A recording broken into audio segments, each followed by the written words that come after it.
अदा करना ज़रूरी होगा। मैं आगे जाके बात वाज़े करता हूँ कि ये महर मिसल क्या चीज़ होती है।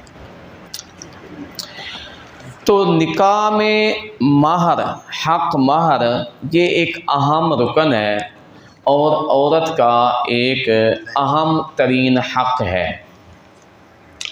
कुरान मुक़द्दस में अल्लाह ताला ने इस पर बड़ी ताकीद से हुक्म इरशाद फरमाया, व आतुन निसाअ सदुक़ातिहिन्ना निहला फ़इन तिब्न लकुम अन शैइन मिन्हु नफ़्सन फ़कुलूहु हनीअम मरीआ। सूरतुन निसा और आयत नंबर 4 है। सूरतुन निसा की आयत नंबर 4 में अल्लाह फरमाते हैं, व आतुन निसा, और अदा करो अपनी बीवियों को। निसा से मुराद यहाँ बीवियाँ हैं।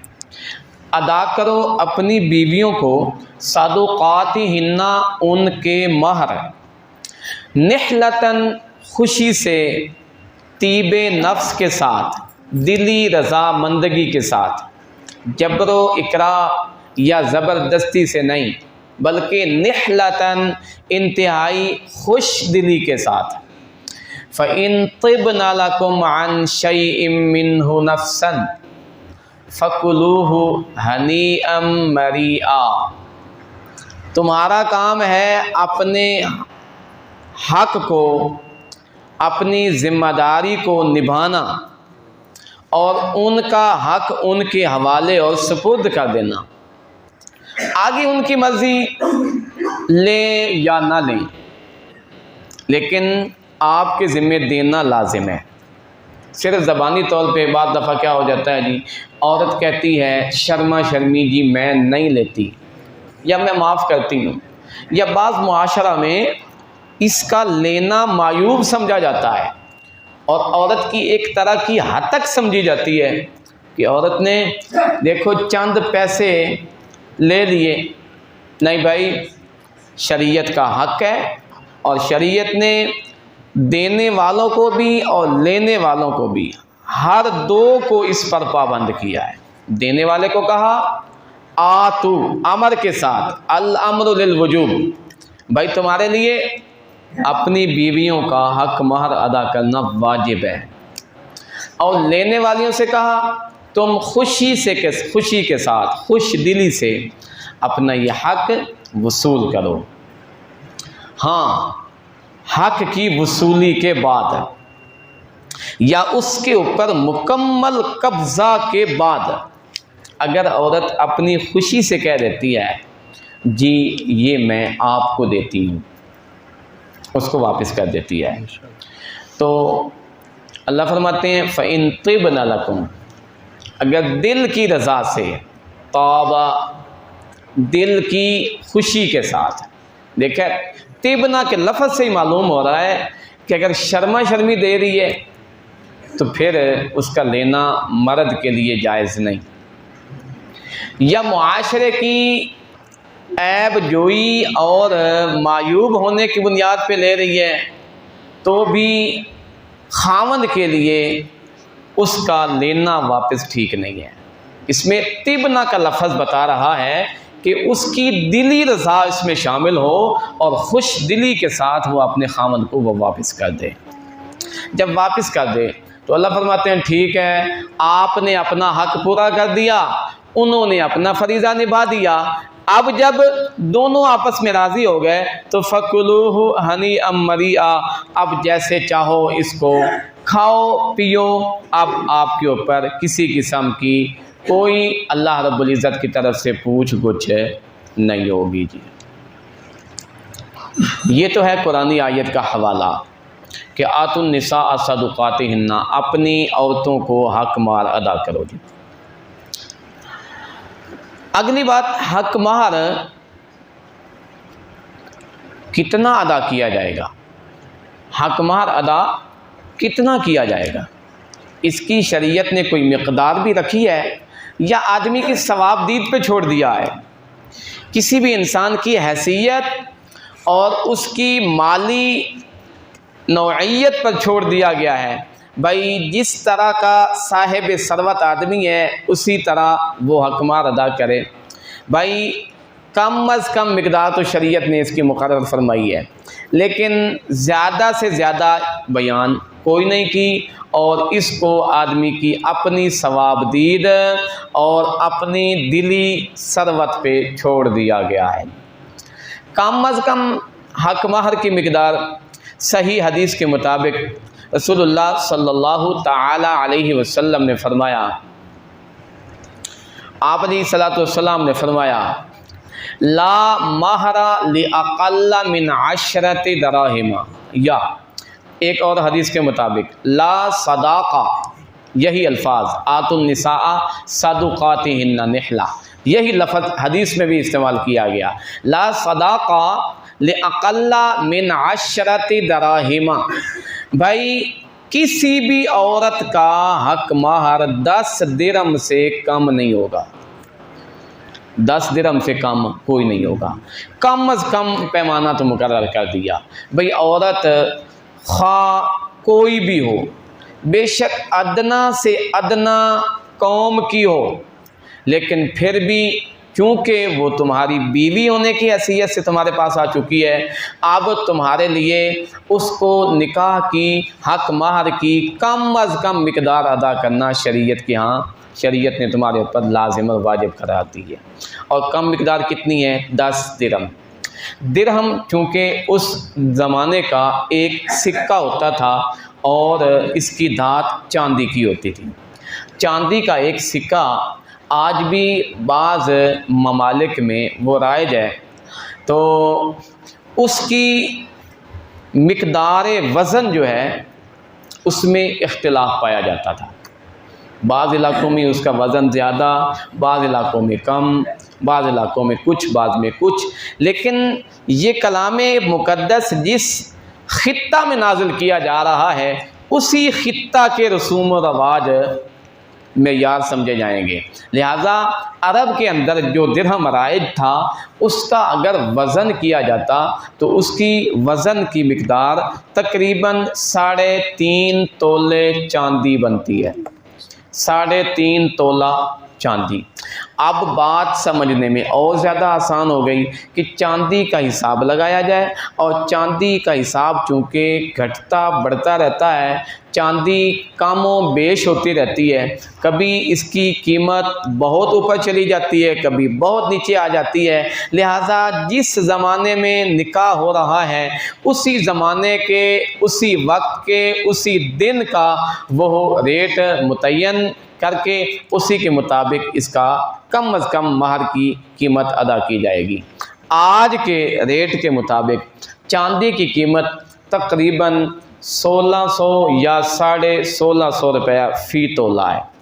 इस हिसाब से अगर हिसाब लगाया जाए तो तकरीबन अगर 16.5 रुपये 1650 के हिसाब से हो तो तकरीबन 6000 रुपया कम अज़ कम हक महर की कम मिकदार बनती है। 6000 रुपया ये हक महर की कम अज़ कम कीमत है। इससे कम अगर कोई बंदा रखता है ना, तो उसका महर अदा ही नहीं होता, उसको फिर भी 6000 पूरा करना ज़रूरी है। किसी ने 2 रख दिया, कोई 1500 रख देता है, कोई 3, 4, 5 तक रख देता है। लेकिन इस वक्त के हिसाब से चांदी का अगर रेट देखा जाए तो 6000 और कुछ पैसे ये चांदी का मौजूदा रेट के हिसाब से हक महर की कम अज़ कम मिकदार बनती है। मैंने कई निकाह पढ़ा है, उन निकाहों में मुख्तलिफ़ किस्म के मिजाज के लोगों से वास्ता पड़ता है, और बाज़ तो इतने बख़ील किस्म के लोग होते हैं कि शादी में लाखों रुपए ख़र्च करने के साथ साथ चंद पैसे हक महर के अदायगी के वजह वक़्त आता है, उसमें बहस मुबासा और लड़ाई झगड़ा शुरू कर देते हैं। वो लंबी चौड़ी बहसें होती हैं और क्या कुछ हो जाता है। हालांकि बात चंद हज़ार की होती है, और देना अपनी बेटी को होता है, अपने बेटे को देना होता है, अपने घर में आना है, अपनी जेब में आना है। लेकिन इसके बावजूद भी इसके ऊपर बड़ी लंबी चौड़ी वो बातें शुरू हो जाती हैं, और नौबत कहाँ से कहाँ तक पहुँच जाती है। भाई अगर आप रसूलुल्लाह सल्लल्लाहु ताला अलैहि वसल्लम की सुन्नत को देखें तो आप अलैहिस्सलातु वस्सलाम ने जितने महर अपनी बीवियों या अपनी बेटियों के रखे हैं उनमें से किसी की मिकदार भी 500 दिरहम से कम नहीं थी। 500 दिरहम से कम नहीं थी। ये तो कम अज़ कम मिकदार कितनी बताई जा रही है? सिर्फ 10 दिरहम जी, सिर्फ 10 दिरहम, जिसकी मिकदार पैसे के हिसाब से वो 6000 रुपये बनती है। लेकिन रसूलुल्लाह सल्लल्लाहु अलैहि वसल्लम की सुन्नत को अगर देखा जाए तो आप इस्लाम पर भी हालात बदलते रहे, कभी तंगदस्ती, कभी मुफलसी, कभी फरावानी, कभी खुशहाली, कभी हाथ तंग है तो कभी हाथ खुला है। लेकिन इस सब के बावजूद आपने 12 बीवियों के साथ निकाह फरमाया, 11 अज़वाज मुतहरात के साथ आप अलैहिस्सलातु वस्सलाम ने, और एक रवायत के मुताबिक 12 के साथ आपने निकाह फरमाया। आपने अपनी 4 बेटियों का निकाह पढ़ाया। तो इनमें से किसी के निकाह में हक महर की मिकदार 500 दिरहम से कम कोई नहीं थी। 500 दिरहम का अगर हिसाब लगाओ तो उसकी मिकदार बनती है तकरीबन आज के रेट के हिसाब से 2,10,000 और कुछ पैसे। ये कौन सा निकाह हकमार है जी? सुन्नत हकमार। अच्छा, इसका दूसरा नाम है महर फ़ातिमी। ये तो मशहूर लफ्ज़ है और लोग बात समझते भी हैं, और बाद लोग इसे महर मोहम्मदी कह देते हैं। महर मोहम्मदी हो तब भी ठीक है, महर फ़ातिमी हो कि आप इस्लाम ने अपनी बेटी सैयदा फ़ातिमा ज़हरा रज़ी अल्लाह ताला अन्हा का जो हक महर रखा उसकी मिकदार भी तकरीबन इतनी थी। तो इसको 500 दिरहम को अगर डिवाइड किया जाए, इसको अगर तकसीम किया जाए और चांदी के तोलों में अगर इसे बांटा जाए तो 131 तोले और 3 माशा वज़न बनता है। 131 तोला और 3 माशा इसका वज़न बनता है। ये 131 तोला 3 माशा मौजूदा रेट के हिसाब से 2 लाख से अबव हो जाता है। लिहाजा इस हिसाब से अगर कोई आदमी साहिब सरवत है, मालदार आदमी है, अल्लाह ताला ने उसको बड़ी अच्छी खासी माल और सरवत से नवाज रखा है, तो उसे चाहिए कि वो सुन्नत के मुताबिक अमल करते हुए अपनी बेटियों और अपनी बहुओं का हक महर सुन्नत की ऐन मुताबिक रखे और महर फ़ातिमी की मिकदार के बराबर रखे जी। ये है अपनी हैसियत के मुताबिक निकाह की मिकदार। कम अज़ कम कितनी है जी? 10 दिरहम। और ज़्यादा की शरीयत ने कोई पाबंदी कोई नहीं लगाई, ज़्यादा की पाबंदी कोई नहीं लगाई। जितना ज़्यादा तुम दे सकते हो अपनी जेब का लिहाज रखते हुए, ये नहीं कि रख दो और बाद में कर्ज़ों का बोझ उठाते फिरो और सारी ज़िंदगी थोड़ा थोड़ा करके अदा करते रहो, फिर भी तुमसे अदा ना होने पाए। भाई ला युकल्लिफुल्लाहु नफ्सन इल्ला वुसअहा, अल्लाह किसी आदमी को उसकी अपनी जो है हैसियत से ज़्यादा किसी बात पे मुकल्लफ नहीं बनाते। जितनी तुम्हारी जेब साथ देती है, जितना तुम्हारी जो है अपनी माली हैसियत साथ देती है, उतना बेशक महर रख लिया जाए। सैयदना उमर फारूक रज़ी अल्लाह ताला अन्हु ने एक बार अपने खुतबा में फरमाया, लोगों, निकाह में जो हक महर औरत के लिए मुकर्रर किया जाता है इसमें गुलूब ना किया करो भाई, बहुत ज़्यादा ना रखा करो, हक महर बहुत ज़्यादा ना रखा करो। अगर ये कोई काम की चीज़ होती ना, इतनी ज़्यादा अहम अहमियत वाली चीज़ होती तो नबी अलैहिस्सलातु वस्सलाम भी 500 से बाद दफ़ा ज़्यादा रख देते। लेकिन आपकी पूरी ज़िंदगी इस पर शाहिद है कि आपने 500 दिरहम से ज़्यादा हक महर ना बेटी का रखा ना बीवी का रखा। तो सैयदना उमर फारूक रज़ी अल्लाह ताला अन्हु ने अपने खुतबा में ये एक नसीहत फरमाई। अब उस ज़माने के आगे सामईन भी पढ़े लिखे होते थे और सामयात भी उस ज़माने में मौजूद होती थी, औरतें। चुनांचे इस खुतबा में मस्तूरात मौजूद थीं। उन मस्तूरात में से एक औरत ने जमा मस्जिद से बड़ी जुर्रत से उठकर एक सवाल उठाया और फरमाया, या अमीर अल मोमिनीन, आप कौन होते हैं हमारे ऊपर महर की ज्यादती की पाबंदी लगाने वाले? क्या शरीयत के बानी आप हैं? क्या आपने खुद शरीयत के मसाइल बनाए हैं कि हमारे ऊपर पाबंदियां लगाई जा रही हैं कि औरतों को ज़्यादा हक महर ना दिया जाए? नहीं। अगर ये बात मायूब होती, ज़्यादा हक महर रखना अगर मायूब होता, तो अल्लाह ताला ने कुरान मुक़द्दस में इस बात का ज़िक्र क्यों किया? गालिबन चौथे पारे के आखिर में, व आतईतुम इहदाहुन्ना क़िन्तारन फला तअख़ुज़ू मिन्हु शैअ्अन अतअख़ुज़ूनहु बुहतानन व इस्मम मुबीना। अल्लाह फरमाते हैं आतईतुम इहदाहुन्ना क़िन्तारा, अगर तुमने अपनी बीवी को हक महर के तौर पे एक बहुत बड़ा ख़जाना भी दे दिया है ना, तो फिर भी उनसे वापस ना लीजिए। तो किंतार कहते हैं ख़जाने को, और ख़जाना अपने अंदर एक कीमत रखता है, एक हैसियत रखता है, एक वैल्यू रखता है। ख़जाने की काफ़ी भारी कीमत होती है। तो मालूम हुआ भाई हक महर एक ख़जाना भी रखा जा सकता है।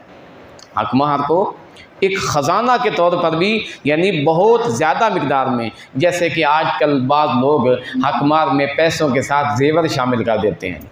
अब जितना जेवर लड़की को पहनाया जा रहा है ससुराल की तरफ से, तो वो जेवर भी हक महर में शामिल कर दिया जाता है। वो 5 तोले है, 10 तोले है, 3 तोले है, 1-1.5 तोला, जितना भी है, तो साथ में पैसे भी रखे जाते हैं, साथ में वो भी रखा जाता है। और बाद दफ़ा क्या होता है, साथ में कुछ प्रॉपर्टी भी शामिल कर दी जाती है, कुछ ज़मीन जायदाद भी शामिल कर दी जाती है। अब अगर इन सारी चीज़ों को मिलाया जाए तो वाक़अतन ये क़िन्तार हो जाएगा, वाक़अतन ये ख़जाना हो जाएगा। तो लिहाजा सैयदना उमर फ़ारूक रज़ी अल्लाह ताला अन्हु ने जब औरत की बात सुनी तो फरमाया, हाँ ठीक है, तुम्हारे ऊपर इस तरह की पाबंदी मैं नहीं लगाता। जिस हैसियत से जो आदमी जितना चाहे हक महर आसानी से अदा करना चाहे अदा कर सकता हो, वो उतना महर रख सकता है जी। तो बात तय हो गई भाई महर की कम अज़ कम मिकदार वो 3.5 तोला चांदी की कीमत के बराबर है, और महर की ज़्यादा से ज़्यादा, यानी ज़्यादा नहीं बल्कि सुन्नत मिकदार जो आप इस्लाम से साबित है, वो 131 तोला 3 माशा चांदी के वज़न के बराबर, और या इसकी कीमत ये सुन्नत महर है, इसके मुताबिक रखा जा सकता है। और कोई शख्स अगर इससे भी ज़्यादा हैसियत रखता हो तो जितना वो इसमें इजाफ़ा करना चाहे अपनी हैसियत के मुताबिक बेशक कर सकता है। शरीयत में कोई पाबंदी कोई नहीं है। लेकिन अगली बात, महर जो रखा जाएगा उसे अदा करना ज़रूरी है। महर जो रखा जाएगा उसे अदा करना ज़रूरी और वाजिब है। इसमें बाद लोग रख तो लेते हैं इब्तिदा में, लेकिन बाद में उनसे माफ़ करवाते फिरते हैं जी। की हो जाएगा जी तेनों अगर तू माफ़ कर छड़े थे, मैं तेनों इन्ना कुछ दे दिता है जी, ए समान भी तेरा है, ए भी तेरा है, ए भी तेरा है, सारा कुछ तेरा है, तो चंद पैसे अगर तू हक महर दे ना भी लें तो की रह जाए। बड़ी तरगीबें देकर, बड़ी बातें सुना बता कर उसे बख्शवाने की, माफ़ करवाने की बात कही जाती है, लेकिन ये बात क़त्अन शरीयत के सरासर ख़िलाफ़ है। नबी अलैहिस्सलाम की एक बड़ी जो है वाईद वाली बड़ी सख्त किस्म की हदीस इस बारे में मौजूद है। आप अलैहिस्सलाम ने फरमाया, जो बंदा किसी औरत का हक महर रखता तो है लेकिन दिल में उसकी अदायगी की नीयत नहीं होती, दिल में अदायगी की नीयत नहीं होती, तो वो बंदा गोया अल्लाह के यहाँ जब मिलेगा तो वो ज़ानी होकर मिलेगा। लक़ल्लाह वहुव ज़ानिन, वो बंदा अल्लाह ताला से मिलेगा इस हाल में कि वो ज़ानी, ज़िना करने वाले लोगों में शामिल होगा। क्यों? शरीयत ने ये एक हकीर सा मुआवज़ा रखा है, हकीर सा मुआवज़ा रखा है जिसकी मिकदार थोड़ी सी थोड़ी रखी है। अच्छा, इसका अगर जायज़ा लिया जाए तो शरीयत में इसका मुआवजा एक और चीज़ से भी हो सकता है। देखें भाई, निकाह में एक जुज़ से इंतिफा होता है, लेकिन उसका मुआवजा कम अज़ कम मिकदार 10 दिरहम यानी 3.5 तोला चांदी रखी गई है। इसके बरखिलाफ़ कोई बंदा अगर चोरी करता है तो चोर जब चोरी में पकड़ा जाए तो उसके सामान का हिसाब लगाया जाएगा, उसकी कीमत का। अगर उसकी चोरी वाली कीमत 10 दिरहम की कीमत से कम हो तो उसका हाथ नहीं काटा जाएगा, बेशक उसकी चोरी साबित हो जाए। चोर की चोरी अगर 10 दिरहम चांदी 10 दिरहम के बराबर नहीं बल्कि उससे कम है और बेशक उसका जुर्म साबित हो गया है, चोरी साबित हो गई है, माल बरामद हो गया है, लेकिन वज़न उतना नहीं निकला जितना वज़न शरीयत ने हाथ काटने पे बताया है, और वो वज़न क्या है, वो भी 10 दिरहम है। अगर इससे कम उसने चोरी की है तो उसका हाथ नहीं काटा जाएगा, वैसे उसको सज़ा दी जाएगी। हाकिम वक्त जो मुनासिब सज़ा उसके लिए तजवीज़ करे उसे दी जा सकती है ज़जरन। लेकिन अगर उसकी चोरी 10 दिरहम के बराबर हो जाए या इससे ज़ायद हो जाए तो फिर उसका बाकायदा हाथ काटा जाएगा।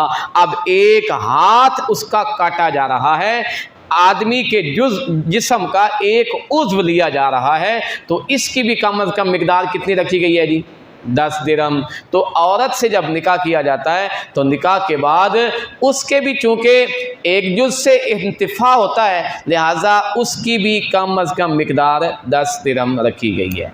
ये फ़िक़ही एक नुक्ता है जो कि फ़िक़ी और उसूल फ़िक़ह की किताबों में लिखा गया है। निकाह के मामले में, हक मार के मामले में एक कोताही ये होती है कि हक महर अदा तो रख तो दिया जाता है, लेकिन सारी ज़िंदगी उसे अदा नहीं किया जाता। सिर्फ ये कहा जाता है, बेशक नीयत होती है उसकी अदा करने की, लेकिन दे दूँगा दे दूँगा दे दूँगा दे दूँगा चलते चलते चलते वो आँखें बंद हो जाया करती हैं और दोनों में से किसी एक में जुदाई हो जाती है। तब जाके पता चलता है जी भी इसका तो अभी तक हकमार ही बाकी है। लिहाजा सबसे पहली फुर्सत में ये औरत का हक है, पहली मुलाकात में शौहर खुद उसे अदा करे, ये सबसे बेहतरीन हाल तो ये है। और जिस तरह आजकल बाज़ इलाक़ों में रवाज है कि खुतबा निकाह में ही वो हक महर वसूल करके औरत तक पहुंचा दिया जाता है। ये तरीका भी ठीक है, कोई हरज नहीं इसमें, मकसद तो ये है ना उस तक पहुंचाना, तो अगर पहुंच गया तो ठीक है। लेकिन इससे खूबसूरत बात ये है कि खामद अगर शौहर अगर अपने हाथ से उसे दे तो ये ज़्यादा बेहतर है कि इसमें अदायगी मुतयक्कन भी है और इस अदायगी में मोहब्बत भी छलकती नज़र आती है। अगर इसमें सुस्ती होते होते नौबत तलाक तक आ जाती है या फिराक तक आ जाती है, किसी वजह से तलाक हो जाती है या दोनों में जुदाई हो जाती है मौत की वजह से, तो अब वो हक महर विरासत के तौर पे उसके माल में मुंतकिल हो जाएगा और जिस तरह दीगर माल का हिसाब लगाया जाएगा उसके हक महर का भी बाकायदा हिसाब लगाया जाएगा और वो खालिसतन औरत को अलग से देना ज़रूरी हो जाएगा जी। अच्छा, आखिरी बात, जब निकाह में, निकाह के अक़द में हकमार का ज़िक्र ही कोई नहीं किया जाए, निकाह के अक़द में हकमार का ज़िक्र ही ना किया जाए, ऐसे निकाह पढ़ा दिया किसी ने, तो अब शरीयत कहती है तुम्हें हकमार फिर भी अदा करना है, लेकिन कितना अदा करना है? हक महर यहाँ पे अदा किया जाएगा महर मिसल के तौर पे, महर मिसल के तौर पे। महर मिसल क्या होता है? महर मिसल का मतलब ये है भाई ठीक है तूने हक मार नहीं रखा, कसदन नहीं रखा या सहवन नहीं रखा या ख़ता नहीं रखा, जिस वजह से भी नहीं रखा, चलो नहीं जिक्र हुआ ना, लेकिन अब शरीयत तुझे पाबंद बनाती है कि तू महर मिसल अदा कर। महर मिसल का मतलब ये है कि आपकी कौम में, जिस कौम में निकाह हो रहा है, आपकी कौम में इस जैसे रिश्ते के इंतखाब पर उमूमी तौर पर जितना महर रखा जाता है आपके ज़िम्मे वो अदा करना वाजिब है। अक़वाम का, ख़ानदानों, कबीलों का भी इसमें रवाज होता है। बाज़ कबीले ज़्यादा हक माल रखने पे खुश होते हैं, और बाज़ कौमें ऐसी होती हैं, बाज़ कौमों के लोग कि वो थोड़ा सा वो हक माल रख देते हैं जी। तो कबीला देखा जाएगा, कौम देखी जाएगी, मुआशरा देखा जाएगा, और हालात को देखते हुए उन हालात में उनके रसूम व रवाज के मुताबिक उनकी अपनी बिरादरी में इस जैसी लड़की का निकाह, इस जैसी लड़की, ये भी शर्त है। क्योंकि लड़की अगर अमीर घराने की है ना, लड़की अगर अमीर घराने की है तो उसका हक मार कदरे ज़्यादा होता है, और लड़की अगर गरीब घराने की है तो उसका हक मार कदरे कम होता है। तो अगर वो लड़की जिसका हक माल जिक्र कोई नहीं किया गया अमीर घराने से ताल्लुक़ रखती है तो उसी हिसाब से, गरीब घराने से ताल्लुक़ रखती है तो उसी हिसाब से, यानी मुआशरा में जितना हक महर यहाँ पे चलता है आपकी बिरादरी में आपके ज़िम्मे उतना अदा करना वाजिब है। इसे कहा जाता है जी महर मिसल, महर मिसल कहा जाता है। तो अगर हक माल जिक्र नहीं भी किया तब भी महर मिसल अदा करना ज़रूरी होता है जी। आखिरी बात, निकाह हो गया। निकाह के हो जाने के बाद अभी रुखसती हुई कोई नहीं है कि नौबत तलाक पे आ गई है, झगड़ा हो गया है, और ऐसा झगड़ा हुआ है कि अब ये डोली उठाना ही नहीं चाहते। रुखसती नहीं हुई, निकाह हो गया है। निकाह में जो हकमात तय किया गया था ना वो तय है, लेकिन रुखसती कोई नहीं हुई और तलाक हो गई है। अब तलाक हो जाने के बाद उसको हकमार कितना अदा किया जाएगा?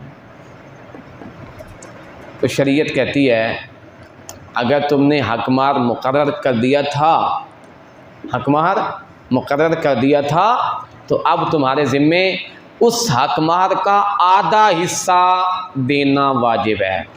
अगर तुमने हकमार की कम अज़ कम मिकदार 6,000 रखी थी ना, तो अब 3,000 रुपये तुम्हें फिर भी देना वाजिब है, अगरचे लड़की तुम्हारे घर में कोई नहीं आई, ये आधा महर फिर भी देना वाजिब है जी। और अगर महर मुकर्रर ही कोई नहीं किया गया था, लेकिन ऐसे नहीं होता, बहुत ही कम किसी अक़द में ऐसे हो जाए कि महर का जिक्र ना हो, उमूमी तौर पे महर का जिक्र किया जाता है।